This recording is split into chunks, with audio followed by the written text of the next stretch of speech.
Fashion के लिहाज से यह बूढ़ों को वर्ष था।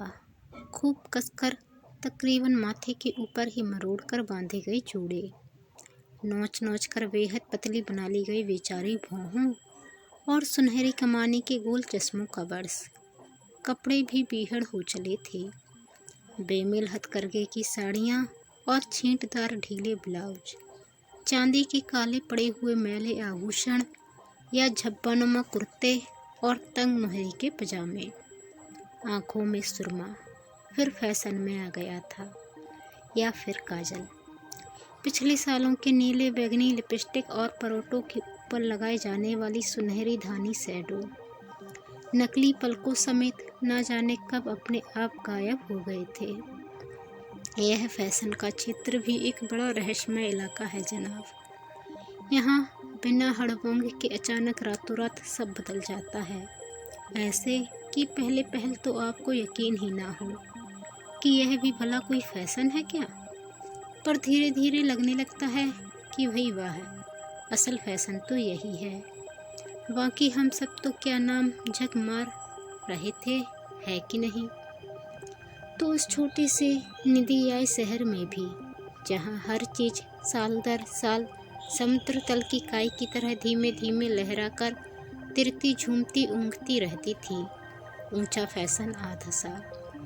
यकायक, यानी जिसे अंग्रेजी पत्रिकाओं की भाषा में कहते हैं हाई फैशन। पहले 2-3 ट्रकों में अंबार लगा हुआ सामान आया, फिर गल्ले आए फूलों और विचित्र रंगों वाले पत्तों से चकाचक, फिर कुत्ता, फिर काकातुआ, फिर वे दोनों और सबसे अंत में बिब्बू। पति ऊंचे लंबे कद का हंसमुख दोस्तबाज इंसान लगता था। कीमती गर्म कपड़े की ढीली कुर्ता वह एक सामंती लापरवाही से धारण किए हुए। हाँ, वे लोग कपड़े पहनते नहीं थे वैसे जैसे कि बाबुओं व्यापारियों के चुस्त काट लड़के लड़कियां पहने रहते हैं, अपने बदन के बेडोलेपने और अपने संस्कारों के भींथरेपन को और ज़्यादा उभारते हुए। वे लोग अपने वस्त्र धारण करते थे जैसे कि पारंपरिक प्रस्तर मूर्तियां मंदिरों में करती हैं। पति के गले में उत्तरीय भर नहीं था, पर तब भी कल्पना की जा सकती थी कि वह किस प्रकार उसकी तही को बाएं हाथ पर झेले हुए विराट हस्त मुद्राओं से एक कलात्मक पौरुषमय अंतरिक्ष रचता, यदि वैसे परिप्रेक्ष्य में उसकी कल्पना करो तो। पत्नी मुनहनी से जिस्म की सुंदर लड़की थी, लड़की कहना ही पड़ेगा, बावजूद उसके कसे जोड़े, ऊंची भवों और सुनहरी कमानी के गोल चश्मे के।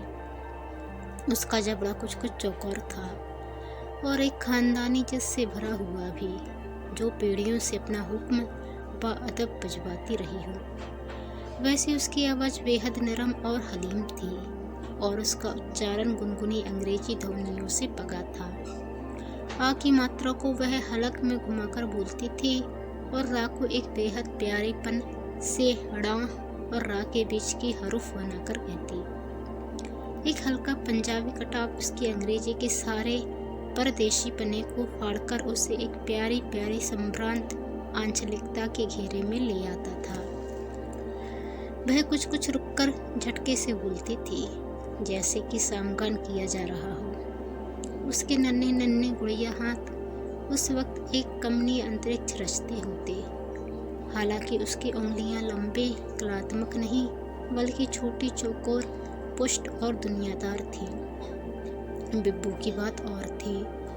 वह उस नन्ही गुड़िया पत्नी की निजी नौकरानी के बतौर आई या लाई गई थी और उसके नाम के अनुरूप ही उसका जिस्म और उसकी पूरी शख्सियत एक निहायत सुखद और मासल किस्म के एक पंजाबी कतई भौतिक चाक्षुष उपस्थिति थी।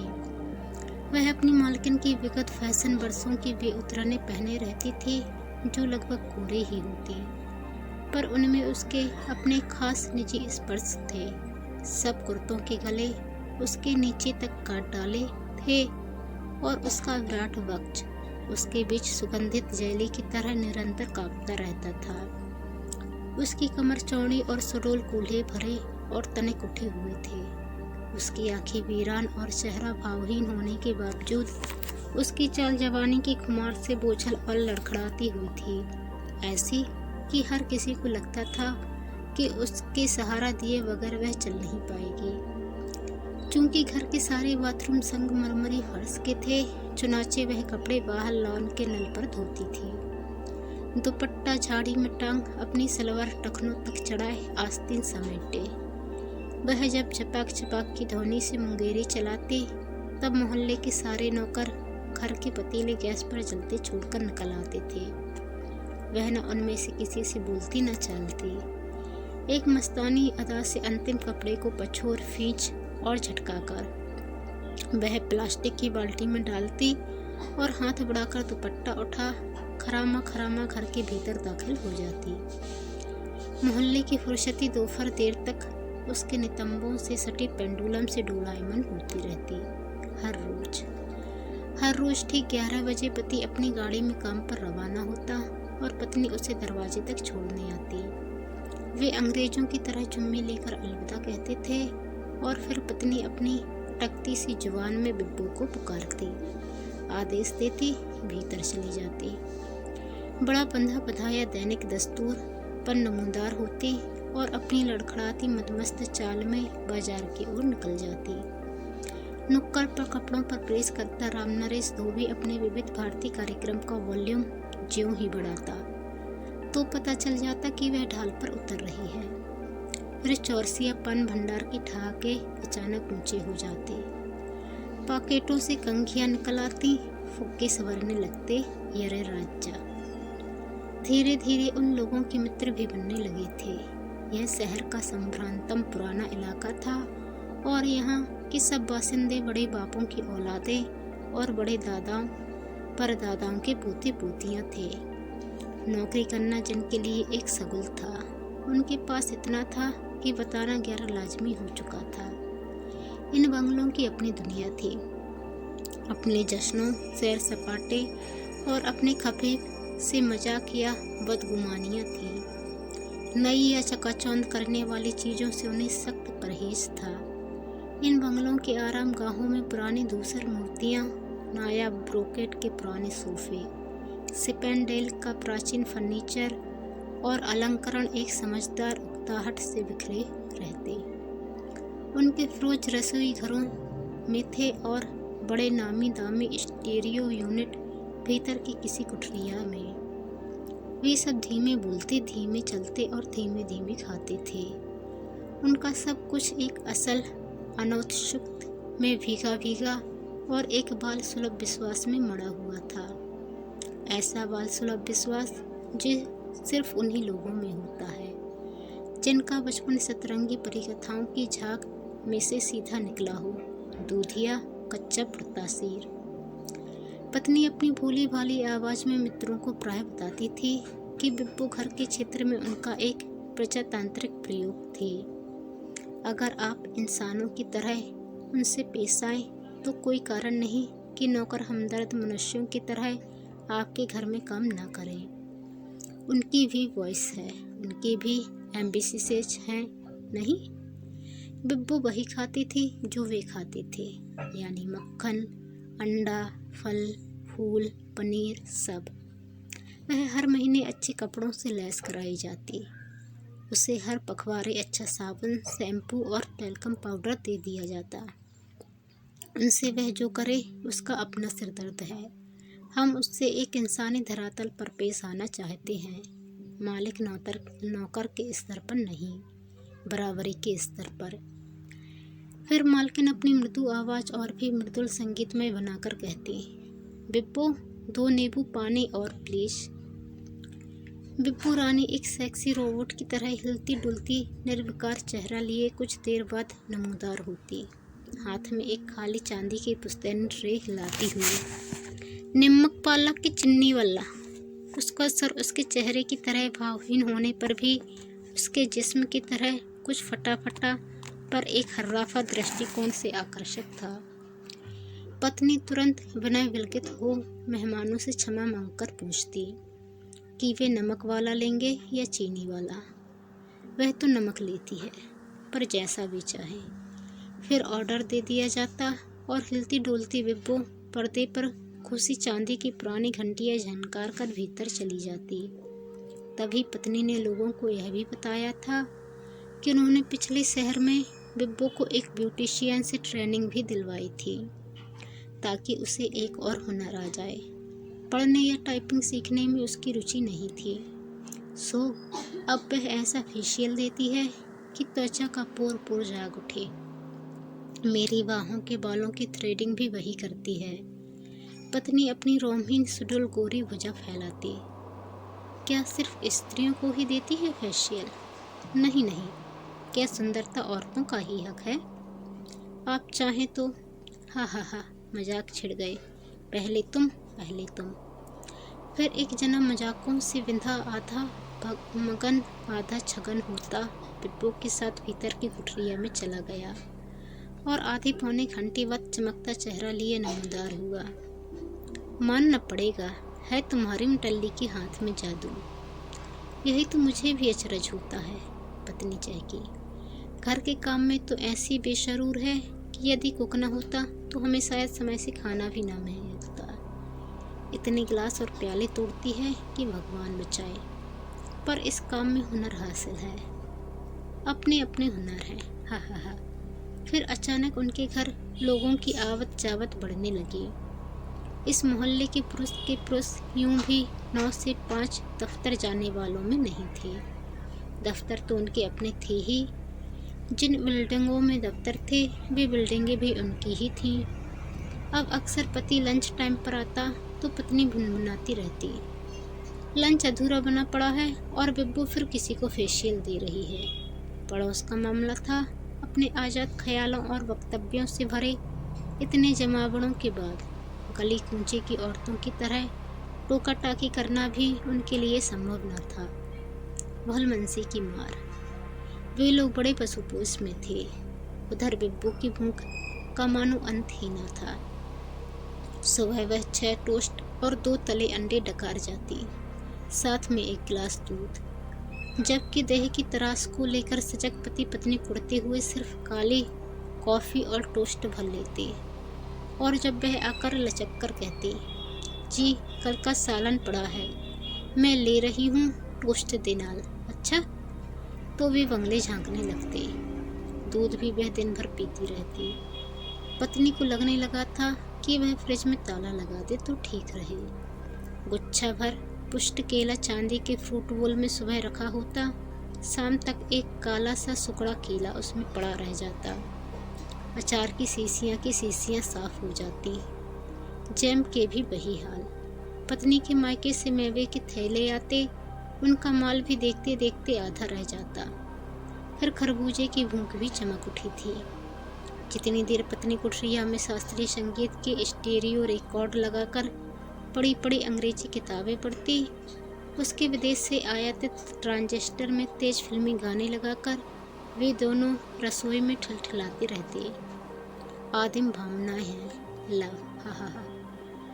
पति ने मित्रों के बीच पत्नी को फिर समझाया, वे लोग अपने को नहीं रोक सकते, कुत्ते बिल्लियों की तरह उन्हें मजा करने दो, शाम को खाना और उम्दा मिलेगा, हा हा हा। उम्दा तो क्या, 4 गिलास और दोनों तोड़ डालेंगे, पत्नी ने झमक कर कहा। उसका धैर्य कोनों से फटने लगा था। उसे मालूम है कि सुबह ठीक 8 बजे मुझे पलंग में कॉफ़ी चाहिए। उसके बिना मेरा जहन काम नहीं करता।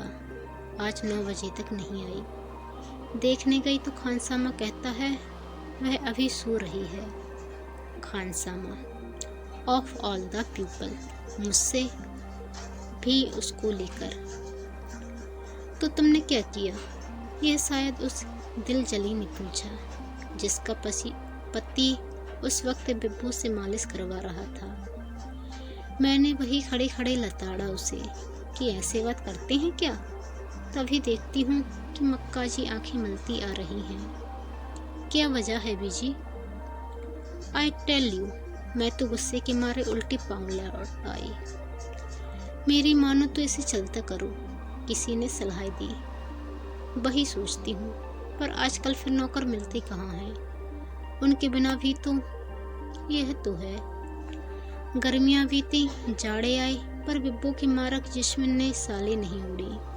हालांकि उसकी मालकिन 6,000 रुपए का पुराना पश्मीना ओढ़े हीटर के पास बैठी हूँ करती रहती। मक्खन मेवे घी की लोनाई से चिकना अपना उबले अंडे सा भावहीन चेहरा लिए बिब्बो उसके गुड़िया हाथों पैरों चेहरों की उपटनों से मालिश करती, कील मुँह से निकालती, भवे संवारती और टांगों पैरों को रोमहीन बनाती रही। जाड़े गर्मी बरसात किसी मौसम का उस पर कोई असर नहीं था।